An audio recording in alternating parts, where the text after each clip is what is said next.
तो क्या आप भी एक इंटरनेशनल ट्रिप प्लान कर रहे हो अपने बेबी के साथ? तो ये व्लॉग आपके लिए है गाइस। ये व्लॉग आपको बहुत यूज़फुल होने वाला है। आप एंड तक देखना एंड आई एम श्योर आप रिग्रेट नहीं करोगे अपना जो आप टाइम इन्वेस्ट करोगे। Welcome back to my channel. So आज का जो व्लॉग है वो बहुत ही अच्छा होने वाला है, बहुत इन्फॉर्मेटिव और बहुत यूज़फुल। कैसे?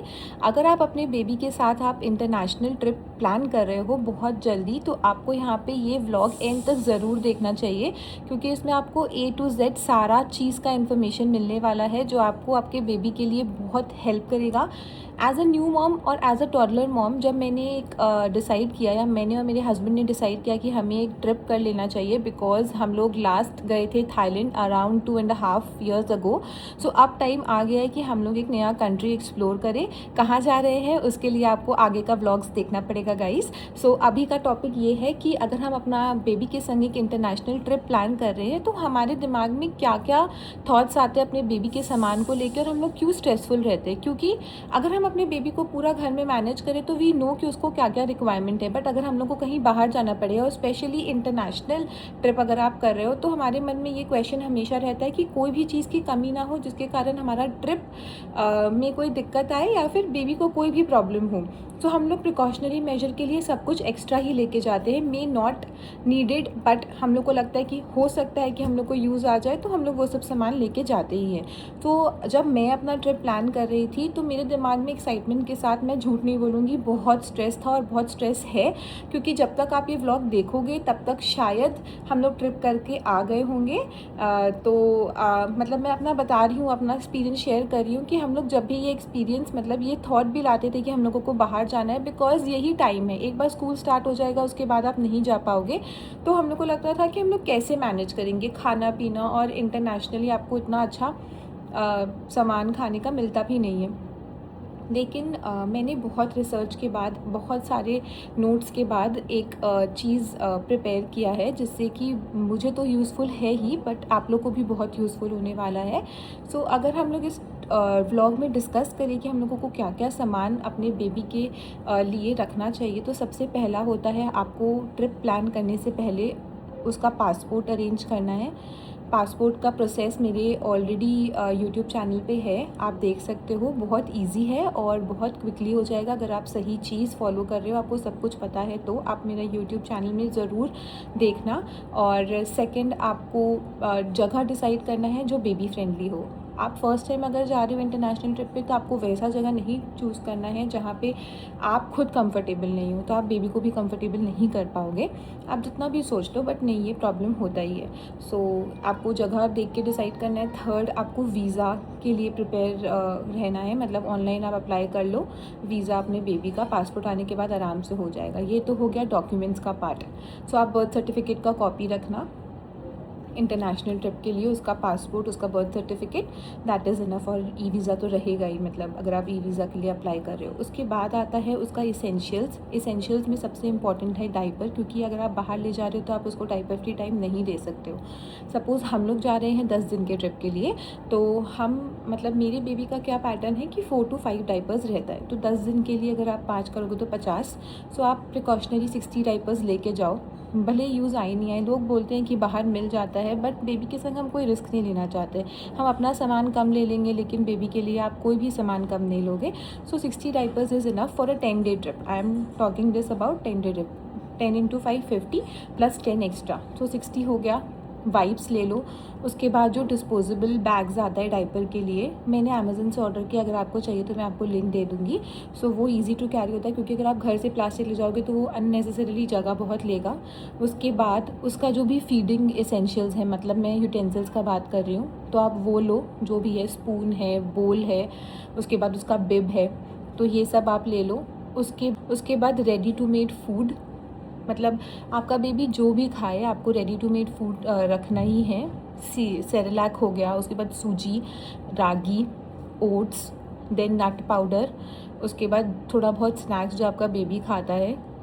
देन आप नो मैदा बिस्किट ले सकते हो, बिकॉज अगर आप सोचोगे कि 10 दिन में भी आपको वही रूल फॉलो करना है जो आप घर पे करते हो, कि वो पॉसिबल नहीं है। आप बाहर जा रहे हो तो आप इन्जॉयमेंट के लिए जा रहे हो, सो अब उसमें आपको थोड़ा अपने आप को मोल्ड करना ही पड़ेगा, नहीं तो फिर आपको बहुत दिक्कत होगा और आपके बेबी को भी दिक्कत होगा अगर वो दिन भर क्रैंकी रहेगा, बिकॉज रूटीन बहुत बदल जाता है। सो आपको थोड़ा बहुत चेंज लाना पड़ेगा। खाने पीने का ये आपको रखना है। डाइपर हो गया, मेडिसिन हो गया, मेडिसिन तो बहुत इंपॉर्टेंट चीज़ है। मैंने अपने डॉक्टर से, जब मैं लास्ट गई थी तो मैंने एक पूरा अपने डॉक्टर के साथ मेडिसिन का लिस्ट तैयार कर लिया था कि प्रोबेबल केसेस में मतलब जो भी हो सकता है बेबी से रिलेटेड प्रॉब्लम, आपको लूज़ मोशन के लिए, उसके बाद इंडाइजेशन के लिए, उसके बाद बुखार का दवाई तो आपको लेना ही है। नेज़ल ड्रॉप, आई ड्रॉप मैं लेके चलती हूँ बिकॉज बहुत बार इसका आई रेड हो जाता है, तो वो लेना है। कॉन्स्टिपेशन का दवाई लेना है। उसके बाद डिसइंफेक्टेंट्स लेना है। डिसइंफेक्टेंट्स आई मीन कि मस्कीटो रेपेलेंट लेना होगा। एंड आफ्टर बाइट क्रीम भी एक आता है, आप वो भी ले सकते हो। उसका ऑयल, शैम्पू, ये सब कुछ आपको लेना है। और उसके बाद मेडिसिन्स तो हो ही गया, ये सब हो गया, बादिंग का चीज़ हो गया। नेक्स्ट इज़ आपको क्लोथ्स। तो अगर मैं बोलूँ मैं 10 दिन के लिए जा रही हूँ तो मैंने इसके लिए 20 मिनिमम आपको 2 डे पर डे 2 क्लोथ्स तो लेना ही है। Night where excluding night where, मतलब 20 प्लस आप 5 नाइट वेयर ले लो, तो ये हो गया 25। मतलब बहुत जन बोल रहे थे कि आप वहाँ पे परचेज़ कर लो, और मुझे भी लगता है कि ठीक है आप परचेज़ कर सकते हो, बट बेबी के केस में क्या है ना कि मैं नहीं रिलाई कर सकती हूँ दूसरे कंट्री पे कि वहाँ जाके मुझे नहीं मिला, मतलब बहुत स्केप्टिकल हो जाता है मेरा माइंड, तो मैं लेके ही जाऊँगी। सो इसके लिए ये हो गया। उसका फ्रेंडली टॉयज़, मतलब जिससे वो कंफर्टेबल हो। आप हाई चेयर नहीं ले जा सकते, वहाँ अरेंजमेंट हो गया तो बहुत अच्छा है, वरना हाई चेयर आप नहीं ले जा पाओगे। सो वो हो गया। उसके लिए जो उसको बहुत अच्छा लगता है वो सब टॉयज़ हो गया। Next is very important is stroller. So हमने क्या किया है, हमारे ही मतलब यहाँ पे कोलकाता में, मैं कोलकाता से बिलोंग करती हूँ, तो वहाँ पे एक जगह है जहाँ से मैंने बहुत सोचा मतलब हम लोग परचेज़ करें। Already I have one, but वो बहुत हैवी है, उसका वेट 15 केजीज़ है।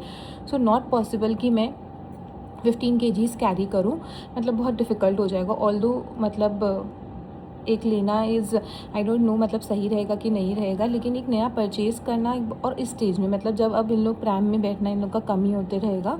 सो हम लोगों ने बहुत कुछ सोचा वोचा कि किससे ले, नहीं ले, ये जो भी, बट एंड में हम लोगों ने रेंट पे ले लिया फॉर 2 वीक्स।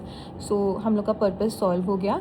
कौन सा लिया है ये मैं आपको बताऊँगी बाद में, आप बने रहना, क्योंकि ये वीडियो बहुत लंबा हो जाएगा अगर हम लोग ये सब कुछ डिस्कस करेंगे। बेसिकली इस वीडियो का मोटिव क्या है मेरा, कि आपको देखना है कि आपको क्या क्या चीज़ लेना, आपको सेगमेंट्स डिवाइड करना पड़ेगा अपने बेबी के लिए, कि आपको ये चीज़ लेना। आप धीरे धीरे तैयारी स्टार्ट कर दो। मतलब अगर आपका सपोज़ आप जा रहे हो 15 को, तो आप फर्स्ट से तैयारी स्टार्ट कर दो धीरे धीरे करके, कि आपको बाद में एंड मोमेंट पे, क्योंकि लास्ट का 2 डेज़ आपको बेबी का खाना बनाना पड़ेगा, आप उसमें और कुछ नहीं कर सकते हो। सो आपको एंड के 2 डेज़ में अपने आप को फ्री रखना है, ताकि आप आराम से सोच के कुछ भी आप भूलो नहीं। जैसे डेट पाउडर हो गया, थोड़ा जैगरी पाउडर हो गया, उसका आपको मैंने पहले बताया, रागी, सेरेलैक, सूजी, उसके बाद ओट्स, उसके बाद दाल चावल वाला सीरियल, मतलब सेरेलैक जो आप घर में बनाओगे। और थोड़ा बहुत तो देखो इस एज तक आते आते लोग चपाती, मतलब बच्चा चपाती और खा लेता है, आलू पराठा खा लेता है, वो तो आप वहाँ बाहर में भी खिला सकते हो एक टाइम का मील। देन फ्रूट्स आपको कोई भी इंटरनेशनल कंट्री में मिल ही जाएगा, मतलब इंटरनेशनल जगह पे मिल ही जाएगा, तो फ्रूट्स का there is no need to worry. तो ये सब आप ले सकते हो। और फिर जो मतलब आपका बच्चा स्पेसिफिक, मतलब कोई चीज़ हो जो आपको अपने बेबी को खिलाते हो, आपका बेबी खाता है, तो आप वो सब कैरी कर सकते हो। आप क्या करो, जो चीज़ पेरिशेबल नहीं है वो आप धीरे धीरे ऑनलाइन मंगा लो, या फिर जो भी अपना आप रखते रहो एक जगह पे, ताकि आपका माइंड फ्री रहे। आप वहाँ जा रहे हो रिलैक्स करने के लिए, तो आपको एक प्लान्ड वे में सब कुछ करना पड़ेगा, वरना बहुत दिक्कत हो जाएगा। सो ये है हम लोगों का तैयारी। तो मैं कुछ भूली तो नहीं, मतलब आई डोंट थिंक सो कि हम लोग कुछ भूले हैं। सो मेरे को लगता है कि ये आपको बहुत काम आने वाला है। सो आप कुछ भी आपको डाउट हो, कुछ भी, तो आप मेरे को आराम से डीएम करो, वी विल कनेक्ट, और हम लोग एक दूसरे को हेल्प कर लेंगे, या फिर मुझे कुछ सीखने को मिल जाएगा आपसे कि अगर कुछ मैं भूल गई हूँ तो वो भी हो सकता है। सो ये हाँ, और हाँ मतलब हम लोगों ने स्विमवेयर भी लिया है उसके लिए। सो ये भी है, मतलब धीरे धीरे करके हो जाता है। मतलब फर्स्ट ट्रिप में आपको लगता है कि ठीक है आप ये करोगे वो करोगे, बट आप जैसे जैसे जाते रहोगे तो आप और कंफर्टेबल होते रहोगे अपने बेबी के संग जाने के लिए। सो गाइज़, आपको आगे बहुत अच्छा व्लॉग्स मिलने वाला है वियतनाम से रिलेटेड। ये सब तो हम लोगों ने डिस्कस कर लिया कि हमें क्या क्या चाहिए, बट इसके बाद भी अगर आपके पास कोई भी क्वेरी है तो डू कमेंट एंड अपना सजेशंस भी दो guys. I am open for all the suggestions.